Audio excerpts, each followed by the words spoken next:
సిటీలో మరో ఇన్స్పెక్టర్ వివాహేతర భాగోతం బయటపడింది. మలక్పేట ఇన్స్పెక్టర్ నరసింహను సస్పెండ్ చేస్తూ కమిషనర్ ఆదేశాలు చేశారు. భార్య ఉండగానే వివాహేతర సంబంధాలను నడిపాడు నరసింహ. గతంలో పనిచేసిన పోలీస్ స్టేషన్లో మహిళా కానిస్టేబుల్ పట్ల అసభ్యంగా ప్రవర్తించాడని ఆయనపై ఆరోపణలున్నాయి.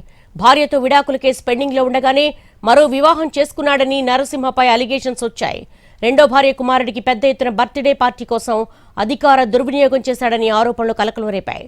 మొత్తం వ్యవహారం రచ్చరచ్చ అయ్యేసరికి కమిషనర్ నరసింహపై సస్పెన్షన్ వేటు వేశారు. సిటీలో మరో ఇన్స్పెక్టర్ వివాహేతర భాగోతం బయటపడింది. ఇదే అంశానికి సంబంధించి క్రైమ్ ఇన్పుట్ ఎడిటర్ రమేష్ ని అడిగి మరిన్ని వివరాలు తెలుసుకుందాం. రమేష్, అసలు ఏం జరిగింది ఈ కేసులో?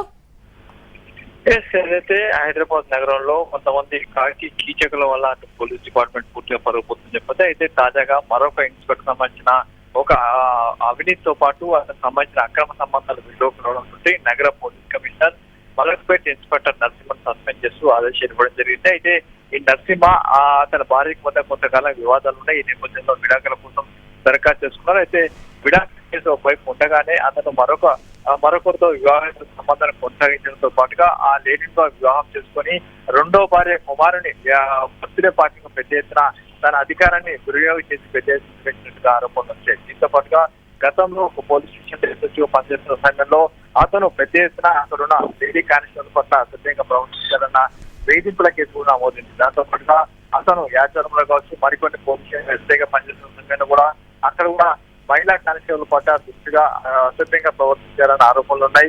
అక్కడ కూడా కొన్ని వేధింపుల కేసులు ఉన్నట్టుగా సమాచారం వచ్చింది. అయితే ఇవన్నీ ఎంక్వైరీ చేసిన తర్వాత హైదరాబాద్ పోలీస్ కమిషనర్ వెంటనే మలక్పేట ఇన్స్పెక్టర్ నరసింహకు ముఖ్యం చేస్తూ ఆదేశం ఇవ్వడం జరిగింది.